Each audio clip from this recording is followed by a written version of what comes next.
So hello there and welcome back to another Night of the Movies video. I'm of course Spike Knight, and in these videos I love talking all things movies and TV and whatever I want whenever I want. And in today's video I'm reviewing Mother's Pride. So let's get into it, shall we? Mother's Pride is this new small British movie all about a struggling pub that is run by a struggling family who tried to make an award-winning beer in order to get everyone's lives back on their feet. And I wanted to see this film because every now and then you get a small British movie that really pulls on your heartstrings, that makes you feel emotion that in a way you haven't felt towards a movie in quite a bit of time. And you also get, every now and then you also get small British movies that make you feel uplifted in a way you haven't felt from a movie in such a long time as well. Make you feel inspired and make you smile until your cheeks ache and fill you with laughter in a way you've missed from so many other movies in such a long time. The point I'm making is every now and then you get a small British movie that genuinely surprises you in the best ways possible. And I thought that was going to be the case with this film, but I was wrong. This film is lazy and lacks any sort of spark and doesn't have any joy in there either. It needed to have joy in there. It needed to be something about it which made you smile and made your heart want to leap with joy, you know. But there is nothing in this film which makes you feel any of that, you know. The film follows the same sort of scene pattern for about its 90-minute runtime. You get a scene where something good happens, something kind of uplifting happens.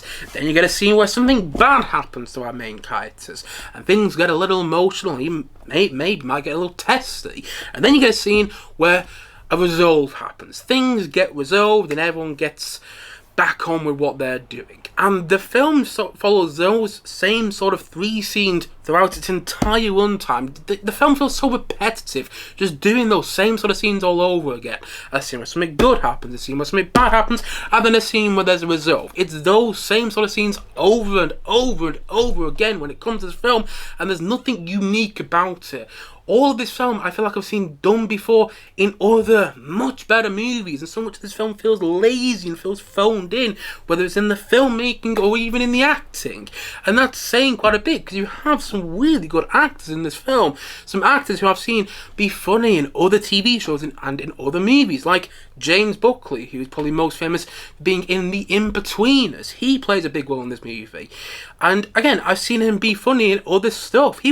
He's hilarious on Celeb Gogglebox, but I did not find him funny in the slightest in this movie, nor did I find his character believable either. Martin Clunes I've seen be great in other stuff. He was the best part of Wuthering Heights. You know, he's not in that film that much, but he was the best part nonetheless. He is in this film, and I didn't think he was particularly good, and I didn't buy into him, and I didn't really care about his character either. And the best part of the film is Mark Addy. I've liked Mark Addy ever since I saw him in The Full Monty, and thank God he's in this film because he actually has a layer of comedy to him. Whenever he's on screen, and he's not in the film that much, but whenever he's on screen, I found him funny.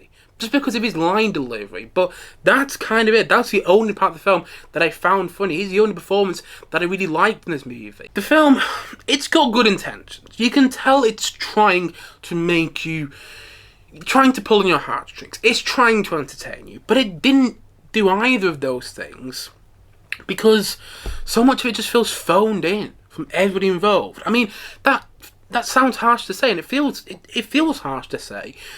Because the reality is, you know, the chances are probably a lot of people worked very hard on this film. But that doesn't change my feelings towards this film.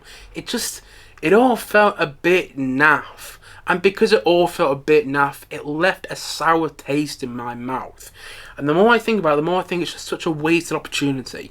Because it's not one of those small British movies that pulls on your heartstrings. It's not one of those small British movies that makes you smile until your cheeks ache. It's not one of those small British movies that makes you feel so inspired and makes your day feel 10 times better. And it could have been.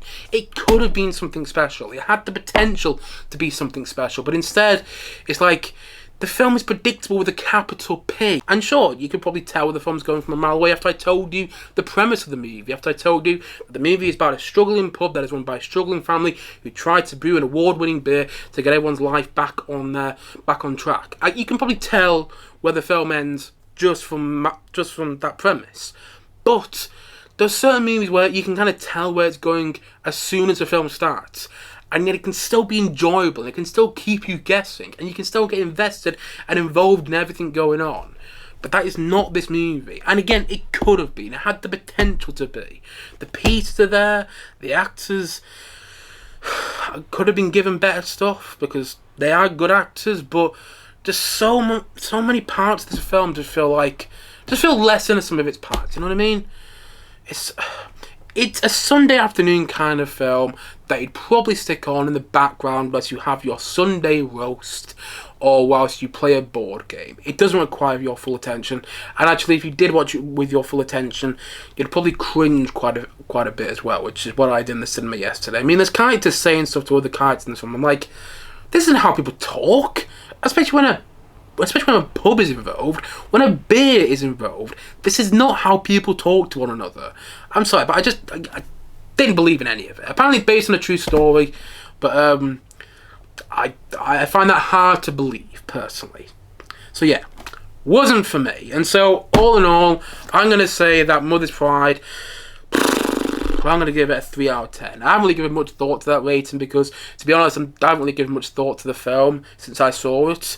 You know, and the sad thing is, I really wanted to love this movie. I go to watch a small British movie at the cinema because I want to love it. You know, I don't go to watch a small British movie at the cinema because I want to come out of it going, okay, that was rubbish.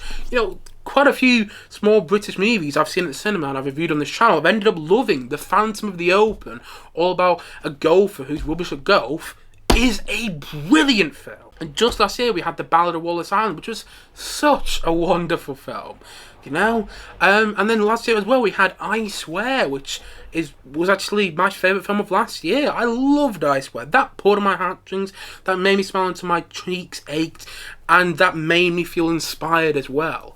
But this film, I'm not saying I want it to be as good as I Swear, because that's a high bar, but I was hoping for more. I was hoping to come out of this film the same way it came out of The Phantom of the Open, with a spring in my step. I was hoping for my day to feel 10 times better than it did going into the film, but that was not the case. You know, I came on the film feeling like it was just, the film itself was such a wasted opportunity. You know, it didn't even make me feel that emotional. There's one scene in the film which made me feel emotional, but that's more because of something going on in my personal life right now, which I can relate to what's going on in the film. But the film itself didn't make me feel emotional. It's just the way I associate to something going on in the film. You know what I mean? I'm not sure how much I'm making sense. Point is, this film had potential. It could have been something special. The ingredients were there. But instead it just follows the same sort of scene pattern over and over again. It becomes annoyingly repetitive and way too predictable, and nothing about it is that entertaining. I was waiting for it to become entertaining. I was waiting for the joy to come off the screen with this movie. But the more it went on, the more I thought, you know what? Yeah, this is just such a wasted opportunity, you know?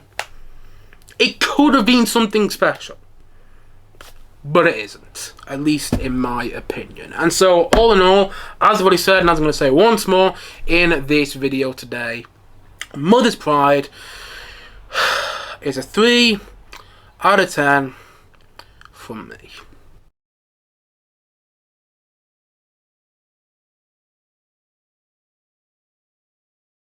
Anyway guys, that's it for today's video. If you have seen Mother's Pride, please let me know your thoughts on it in the comment section below. And as always, thanks for watching this video today. And if you haven't yet, please click down below and like and subscribe on this video. And look forward to many more videos like this coming very, very soon on this channel. As we already said, thank you for watching this video today. And I will see you guys again soon. But bye for now. Bye.